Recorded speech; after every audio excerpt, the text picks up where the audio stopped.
Hi guys, we're back. It's me again. So we're back with our English Language 2 course, Unit 7, First Impressions.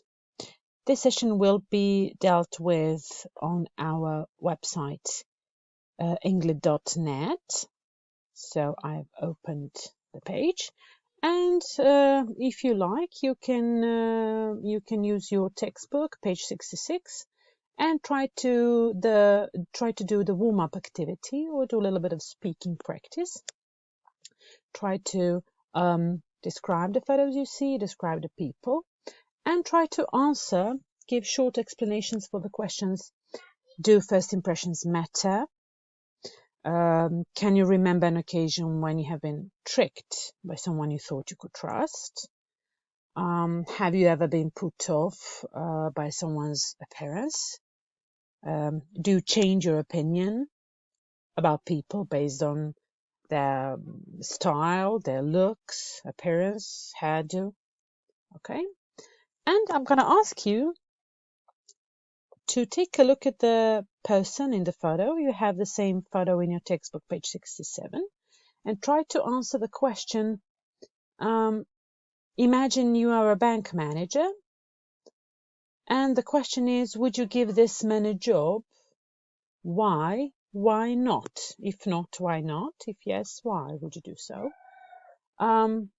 So try to support your opinion and tell me, think about which possible positions there are in a bank, and try to reflect on which position this guy in the photo could do. Why not? Okay. The text is very short, deals with the person in the photo. I'm going to read it once and then we're going to do some vocabulary work afterwards and do a couple of exercises below. Paul Smith is 25. He left university 2 years ago. He has been to 25 interviews and hasn't found a job. However, he won't change his appearance to try and get work. This is the way I look. You can take it or leave it. People should look at my qualifications, not my hair, he says. Unfortunately for Paul, first impressions are vital. For many employers, neat and tidy hair and smart clothes are as important as qualifications. An interview may last half an hour or more, but the decision to hire or not is usually taken in the first minutes, sometimes even before the interviewee has spoken. So, what factors contribute to that vital first impression? It varies a lot according to our culture. For example, in the United States, tall people are considered more reliable and serious in business. Physically attractive people are thought of as warmer, kinder, more sociable, and even more intelligent, although they are not always as lucky as we think. Some people think they are irresponsible and immature, so they don't give them the best jobs. We can't do much about our height or how good-looking we are, but we can control our body language. For example, if you hang your head and play with your hair or hold your hand over your mouth, you may seem nervous or dishonest. It is also important to look in the right place. In Britain and America, it is appropriate to look the interviewer more or less in the eyes. Unfortunately, people from some cultures can find this quite difficult because they do not look directly at strangers. Okay, so this is a very short text. I suppose it's not difficult for you. There is a vocabulary exercise below saying find the underlined words in the text which mean. Okay, and the words in the text are given in bold, not underlined, but we can go through the text and try to find the answers for these. Okay, so the first one says find the underlined words in the text which mean friendly or outgoing. You can try to do this along with me, or you can stop the video and try to do it on your own, and afterwards check your answers. Okay, so friendly, outgoing means sociable. Sociable person. This is an adjective. Okay. Verb would be to socialize, and a noun would be society. Okay. Let's go to the second. Important, necessary, crucial. Vital. Important, necessary, crucial, vital. This is also an adjective. Okay. Number 3, insincere, false, untrustworthy, dishonest. Also an adjective. Dishonest. Okay. This is a prefix to the adjective honest, and the noun is honesty. Okay. Fashionable, neat, chic. Refers to smart clothes. Okay. Just a short explanation for this one. Smart clothes doesn't refer to high-tech clothes that are equipped with smart technology. No, smart means fashionable, neat, chic in this sense, but I suppose this meaning should be updated to include high-tech equipment or gadgets installed somehow in the clothes. Also, bear in mind that when we say clothes, we use plural verb. Clothes are. Clothes are dirty, not clothes is. Clothes are. Okay. Next one, number 5. Act as a factor, give support, money or ideas. Contribute. Contribute. This is a verb, to contribute. Noun, contribution, and contributor as a person. Okay? Add ed and you get an adjective. Not fully mentally grown or developed. Immature. Of course, this is used to denote people who are not fully mentally grown, who are still in the process of development. Okay, immature. Im is a prefix. Okay, and maturity is a noun. For fruits and veggies, we say ripe and unripe. Okay, not mature, immature. And the last one, dependable, responsible, trustworthy, reliable. Also an adjective, reliable. Okay, dependable, responsible, trustworthy, reliable. A noun would be reliability. Okay, think about a verb. What's the same version of the verb? Okay, things you should pay attention to. Noun, interview. Okay, when somebody has been, or when somebody is interviewed for a job, basically he has a conversation with people who are employers and want to employ them. Okay, so they find a job and get employment, so they are not unemployed anymore. Okay, so in this example I gave you noun, verb, adjective. And interview also has an option, interviewee. Interviewee is a person involved in an interview, right? Okay, also a cool word to be learned in this section.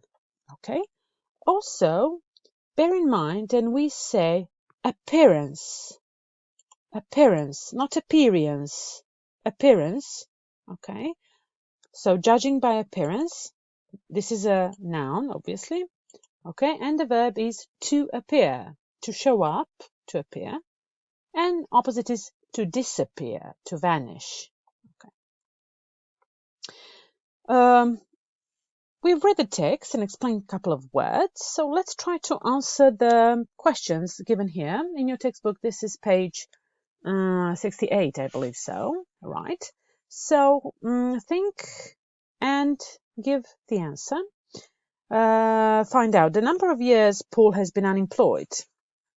The correct answer is 2 years.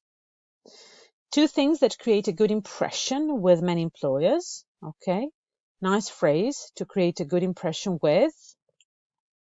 Do you remember 2 things that create a good impression with employers? They mentioned tidy hair and smart clothes. Okay. Number 3, what Americans think of tall people. Americans think that tall people are reliable, more reliable than those who are not that tall. Number 4, what Americans think of physically attractive people. They think that physically attractive people are kinder, warmer, sociable, and so on. 5, the reason why attractive people do not always get the best jobs. The reason is they believe such people are immature. Okay, think about what might be behind this stereotype that attractive people are immature. Okay, I'm not going to give you the answer. 6, 3 things that make you look nervous. Playing with your hair, that's the first thing. Second thing is using your hands in an improper way, body language. Okay. And number 7, where you should look at an interview in England. The answer is you should keep an eye contact and look in the eyes. Well done. We're going to move to exercise 2, given on page 68 in your textbook. So we're going to deal with adjectives with negative prefixes. As you have noticed, we were using dishonest, immature, responsible in the previous exercises. So the task is to make the given adjectives negative by adding prefix, matter meaning negative by adding prefixes dis, im, il, an, er, in. Okay, I'm going to read the sentences given here and give you the answers. Okay, I'll help you in a minute. Don't be so immature. She never learned to read or write. She was completely illiterate. Illiterate, so she couldn't read and write. Illiterate is written with double L. You've broken my favorite cup. How irresponsible. Also double R in irresponsible. She'll never find another one. Children tend to be disobedient if there's no one to teach them discipline. Obedient and disobedient. Okay. Sorry, Pete, that's incorrect. Anybody has got a correct answer? Those clothes are highly unacceptable for the prom night. Go and get changed. Unacceptable. I did all the work and she got all the credit for it. That's so unfair. This one's easy. You pay $20 for a sandwich? That's unbelievable. You must be joking. It's illegal, double L, illegal to possess a gun if you don't have a license for it. And the last one, I wouldn't say his sister is unattractive. I would just say that she doesn't wear clothes that suit her figure. Okay, and the last exercise for this session, body idioms. Okay, the task is to choose the correct part of the body noun from the list to fill the gaps in the idioms to get the meaning in the sentence. Okay, and the body nouns are arm, feet, hair, legs, nose, back, finger, head, neck, and tongue. Okay, I'm going to go through this quickly so you can get the idea whether you got it right or not. Her father says yes to everything she asks for. She can twist him round her little finger. And you have the phrase given in italics here. Twist somebody round your little finger. Okay, do whatever you feel like. That's the meaning. I wouldn't get too friendly with John if I were you. He's quite likely to stab you in the back. To stab somebody in the back, to harm somebody. Okay, and you think he's your friend, but in fact he's not. I stayed up and watched a late horror film on TV last night. It really was frightening. It made my hair stand on end. Okay, if you get scared or terrified, your hair stands on end. That's the phrase. Okay. By the time children are 16 or 17, they've learned to stand on their own 2 feet. Okay, to stand on your own 2 feet means to be independent of your parents and take care of yourself. Okay. I'd give my right arm for a ticket to the Olympic Games. This one's easy. As usual, I've got too much work to do, but I'm just about managing to keep my head above water. To keep your head above water, you are struggling, but somehow you are managing to finish things, although it's been difficult. The person sitting behind me was a real pain in the neck, not ass, as you might think. Ass is not given here. Pain in the neck. He talked all the way through the film. Basically, the meaning is the same. Okay. And the last one, I can't remember her name. It's driving me mad. It's on the tip of my tongue.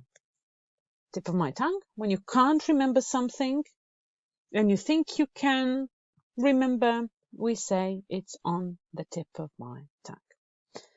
Okay, that's the last exercise in this session. Think about whether we judge people by their appearance. Thank you so much.